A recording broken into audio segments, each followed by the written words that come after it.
Well, pre-calculus classes, good morning, good afternoon, or good evening. We're going to wrap up the second half of chapter 2 with a section that is actually out of chapter 1, although we're going to actually add in some details to kind of also cover some things from chapter 2 as well. We find that this section actually works a lot better at the end of chapter 2, after we've looked at quadratics, polynomials, even rational functions. One of the examples we're going to do is going to look at a rational function that you actually just wrapped up with section 2.6 not that long ago. So I know we even had one example of a quadratic modeling equation. I don't know if you remember on Pearson. I think it was in 2.2 where you had that question where you were taking the sheet of metal, folding up the sides to essentially create a rain gutter. Well, we're going to actually start out with something somewhat similar to that here with example 1, where they tell us we're going to create kind of like the bottom half of a shoebox, but an open box with a square base is going to be made from a square piece of cardboard, 20 inches on a side. So basically 20 inches there. Along the top or bottom would also be the same, but I'll add that here. But from a square piece of cardboard, 20 inches on a side by cutting out a square from each corner and turning up the side. So you can see there are those squares that we're going to cut out. And basically, we'll talk a little more about this right here. If you notice, it says express the volume, V, of the box as a function of the length, X, of the side of the square cut from each corner. So depending on what size of square you use, again, we don't know exactly what that's going to be. So that's where, these are all X. Now, when we are finding the volume, we'll go ahead and set this one up here initially as function notation, but V of X equals, well, volume, going back to geometry, length times width times height. So the length and width, nice thing here, because we are working with a square sheet of cardboard, they are the same for our length and our width. Well, those are going to be 20 minus, you're cutting a square here and here. Along the top, you're also cutting out a square X and X here and here. So that's going to be 20 minus 2X. Because both of these are the same, we can even make this squared. And then the height, well, when you take, these are essentially going to form like the sides of the box. We'll fold them up. The height of that box is going to simply be X. Now, what I'm going to do just to make this a little cleaner algebraically, I'm going to move the X to the front of our equation. So V of X equals X times quantity 20 minus 2X squared. Now, the next thing that they want us to do is find V of X equals, or V of 1 and V of 2. So what they're saying, okay, what's the volume if you cut out a square 1 inch? What's the volume if you cut out a square that's 2 inches? Now, instead of going in and actually typing those in all individually, what we can actually do is use your graphing calculator, use Desmos, and type that equation into your calculator or Desmos, and we can actually go to our table. So if you notice right here, you can see that, obviously if you start at 0, you don't cut any squares out, well, there won't be any volume. And then as you kind of scroll through it, you can see there are some different values. And then when you get to 10, you also get back to where the volume is going to be 0. We'll talk a little bit more about that as we go into the next page from the example. But if you go back up, if you cut 1 inch squares from the corners, your volume is going to be 324 inches cubed. So V of 1 is 324 inches cubed. 2 inch squares from the sides, you can see, is 512.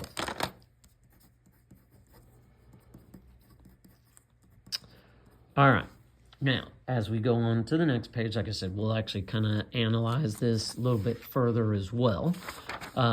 But now they want us to find the domain. Well, for this function, we're going to talk a little bit about kind of not only domain, yes, technically for a cubic polynomial, your domain is usually negative to positive infinity. Well, you cannot cut a square.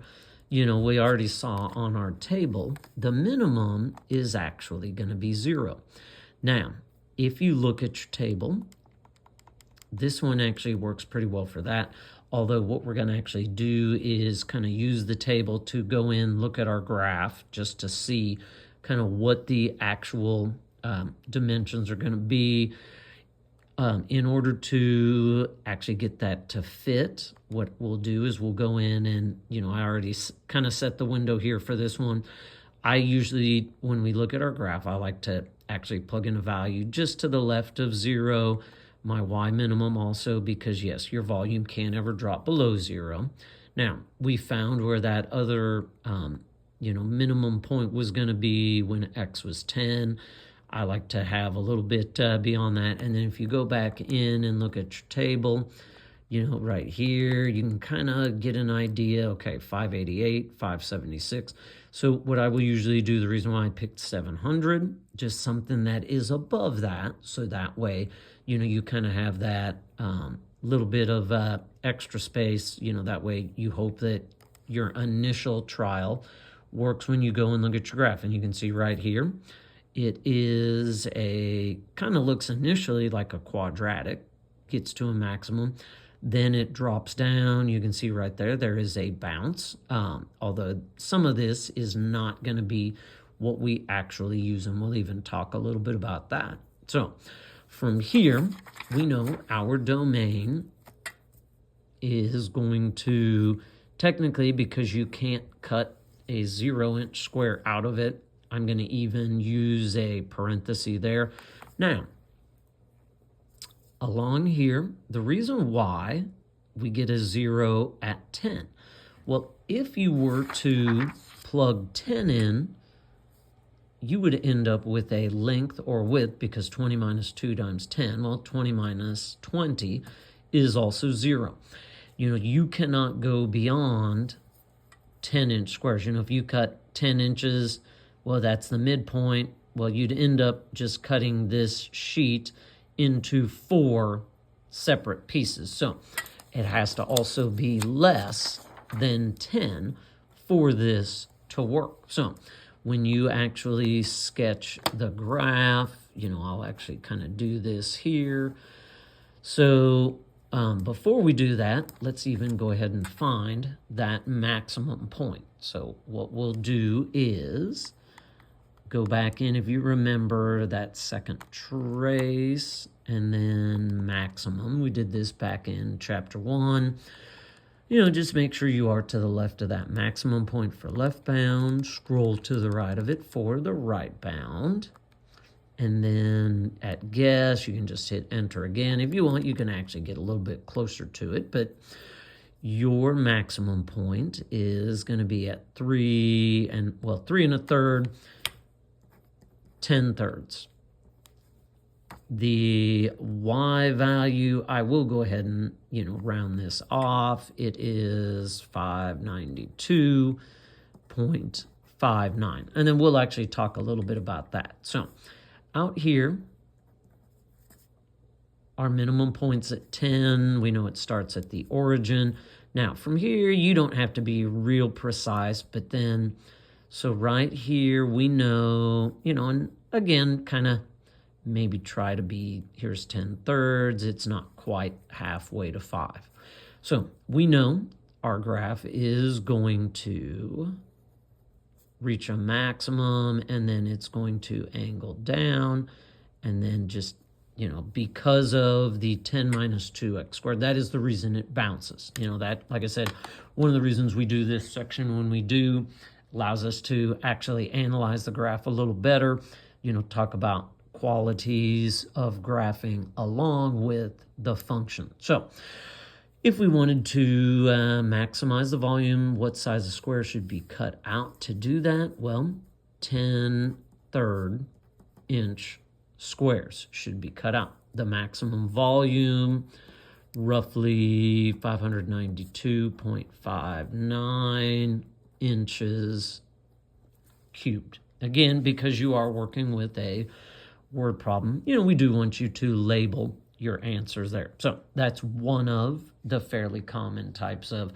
maximization. Sometimes it'll be a minimization problem. We'll actually look at one of those here at the end. Now, little different style of question. This one is only going to be a quadratic. Right here, if you notice, it says David has 400 yards of fencing and wishes to enclose a rectangular area. We've got that already drawn for you there. Express the area A of a rectangle as a function of the width and the length. So here, A of X equals, again, length times width. So kind of going back, picking up a few geometry formulas if you're taking the ACT here in December. This is actually pretty good timing. Get you a little bit of geometry review even for that. Now, along here, it is a rectangle. One of the two sides we need to make X.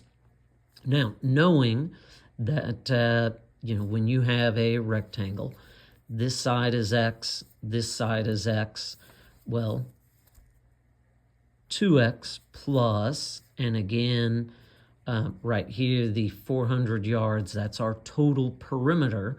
So these two sides, when you're talking about, the other two sides are going to come from the 400. Well, we know that X and this side can only add up to 200. So basically, each of these two sides are going to come from taking the 400, subtracting the 2x, and because there are two of those sides, divided by 2. So that other side is going to be 200 minus x.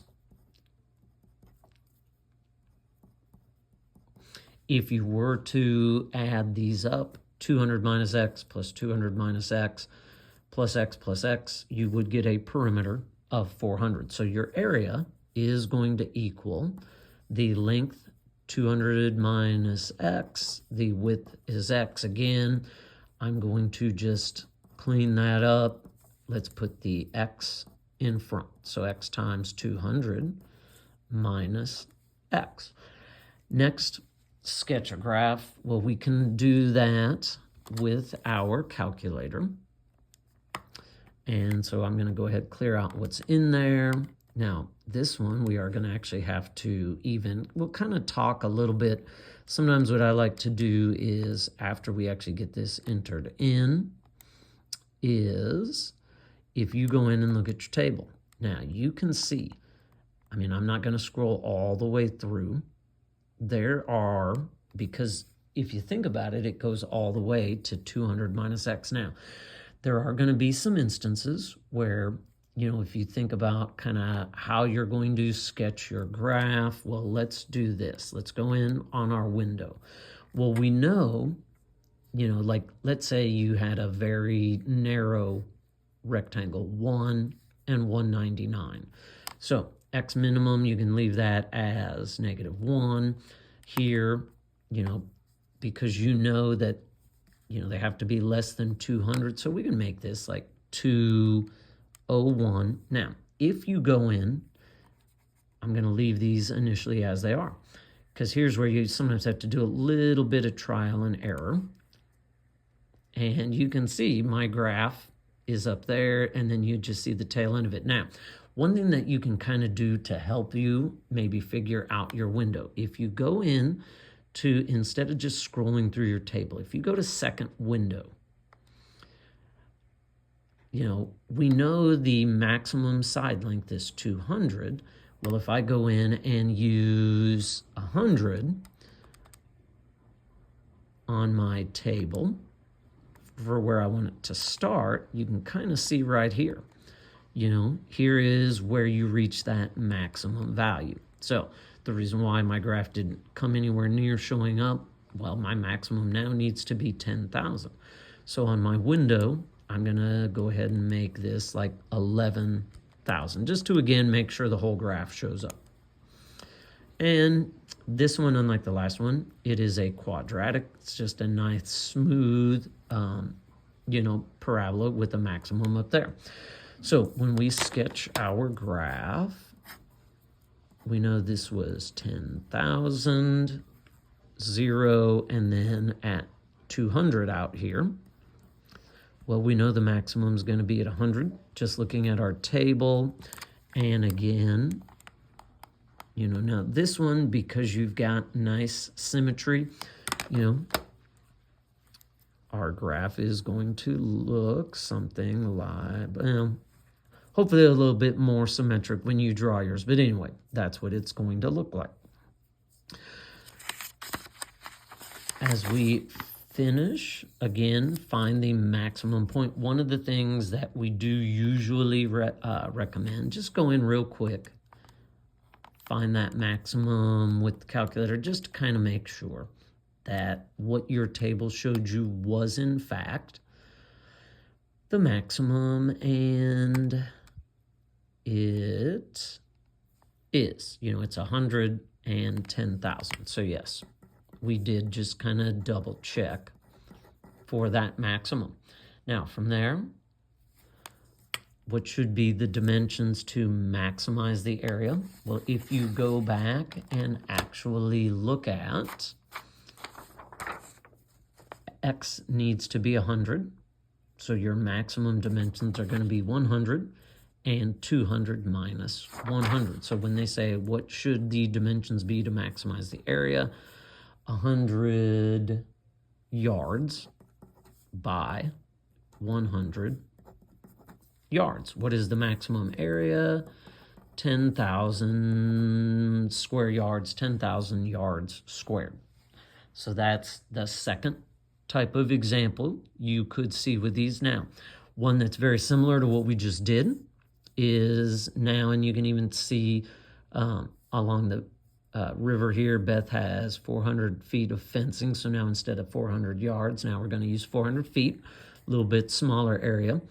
To enclose a rectangular field, one side lies along a river. And so here's our river.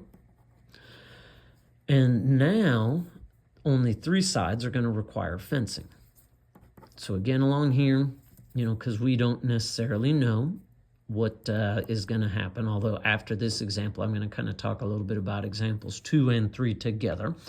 But these 2 sides are both going to be x. Now, unlike before, because originally it was, 200 minus x. Well, now because this is 400 and you're just taking away 2 pieces that are both x, this bottom side is now 400 minus 2x. So express the area, again, length times width as a function of x, where x is the length of the side. Well, it'll work fine the way I've got this here. I already went ahead and put x here and here. Whether you make x the side parallel to the river or the sides along here, one way or another, it will still give you that same, the dimensions will be the same no matter how you treat this. So a of x equals x times 400 minus 2x. Now, from there, we'll go ahead and, because once again here, plug into our equation. So the good news is your x is there. Just change that 200 to a 400 and then 2x. Now, you can go ahead and see what happens on the graph. Obviously, we are, again, going to have to change this. One of the reasons why I sometimes do that is just to let you see that. Now, once again, here is where the way we have this done. Again, these 2 sides are both x. That's the reason, luckily, when we get down to 0 there, it's going to be the same. Now, again, we can go into our table, look at now, the maximum is still 100, but 20,000. So when we do a rough sketch here, 0, 200, 20,000, you can see that we're not real picky when you sketch these. Just kind of, we want to see, the zeros, your critical points going back to earlier in the year when we talked about that. So it's going to be a parabola. That one's a little bit better symmetric wise than the one I did on the last example. But there is your initial graph for that one. Next, they want us to, again, find the maximum. Well, you can, even though pretty certain, just looking at the table, it is going to be 120,000. I am going to just double check it as much as anything because it doesn't take real long. Although, let's do this. Let's go in and reset our window before we do that. 22,000. Now, second trace, find our maximum. And left bound, right bound, and yes, it is 120,000. So what should be the dimensions now to maximize the area? Well, you want dimensions to be 100 feet, looking at the other page, by, when you plug 100 in, 400 minus 2 times 100 by 200.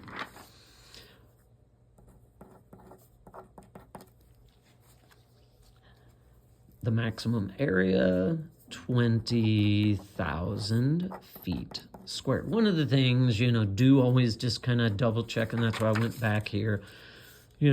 This one, 400 feet, example 2 was 400 yards. When you are enclosing a four-sided rectangular area, if you notice, the maximum dimensions ended up being a square. This one, because now you have a natural boundary, it's no longer a square, it's a, rectangle where one side is double the other. And so that's where you may have, even heard me say a moment ago, I initially had X here and here, and then I know the problem did say put X down here. You will end up with the exact same graph, exact same dimensions, so that's why it won't matter one way or another. One of the sides still would have been 200.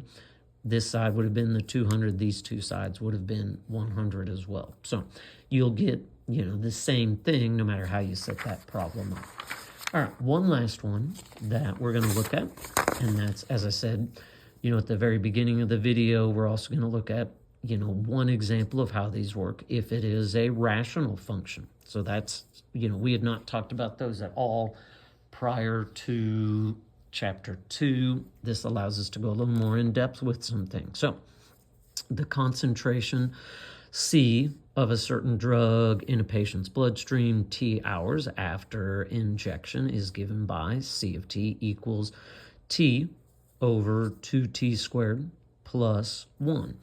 All right, so first, T hours. So, we'll kind of talk a little bit about that. That'll also kind of help us out in thinking about how should we set up our window. So first thing that we're going to do is go back in and clear that out. When you do this one, again, instead of T, now it's just going to be X. Because it's a rational one, you will never have to set up the rational ones yourself. They will give you that equation divided by. And then this one, you do need to put parentheses before you enter in the denominator. So 2x squared plus 1. And now, just to kind of let you see, if I don't reset my window, yeah, there's nothing there.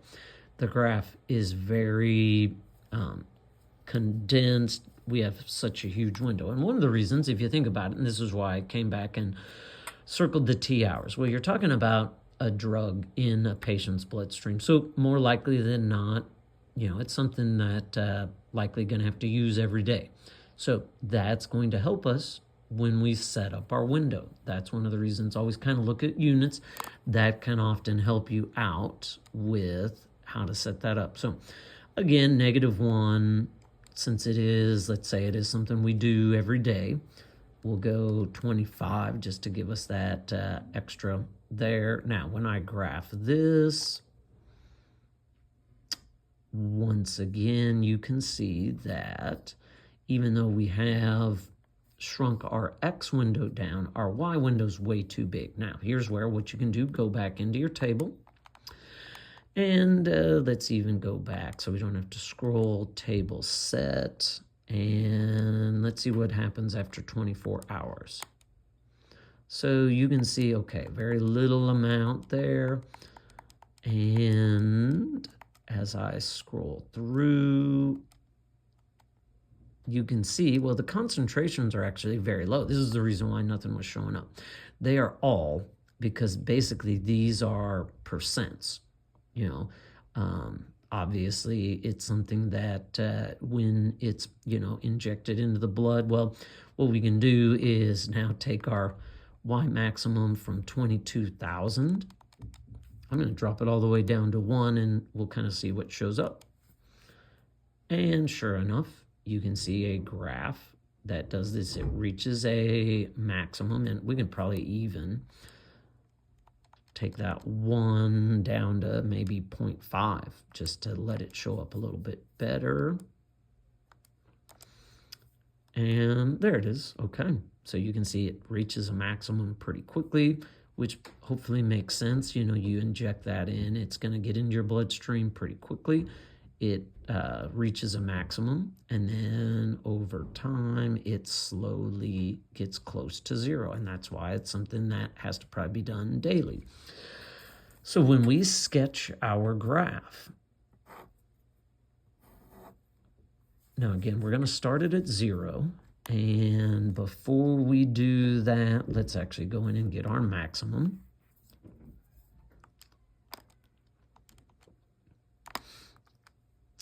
And we need to scroll over based on where our cursor is at again until we get to the left of that point, then to the right.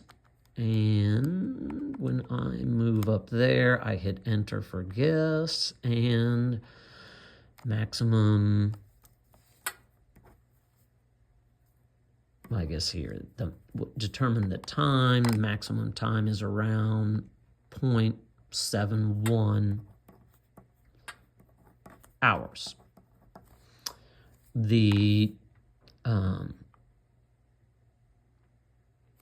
Well, we'll talk about question C here in a moment. So now they want us to actually graph it. You can see that the maximum is around 0.35. So we'll just make this 0.36 since that's above. The maximum occurs even before 1 hour. And then way out here on our graph, we'll say here's what happens. 24 hours, something like that. All right, so before 1 hour even, we basically reach our maximum. Well, it's going to go up, and then you can kind of see it drops sharply. Now, according to our equation, it, you know, obviously concentration, I mean, it's going to never technically get below 0 the way the graph works. So it does essentially have that asymptote as you get out there close to 0. That's one of the reasons why I like to show you 24. Now, again, there'll still be a little bit left 24 hours later, but you know, you can see that over time it wears off, and you know, in all honesty, this is probably even something that might have to be injected more than once a day, because after, you know, 6 hours even, it's down to less than 10%. You know, when you look at 12 hours, it's less than 5%. So this might be something they do in the morning, something they do in the evening. So it's probably a twice a day injection. But so, you know, what happens to the concentration of the drug as T increases? Well, initially spikes after the injection, then drops over the course of the day. So again, most likely this is something going to be a twice a day situation that they're going to need it. The worksheet that I'll pass out will go along with these examples. This is one of the few things where your homework for this section is actually not on Pearson.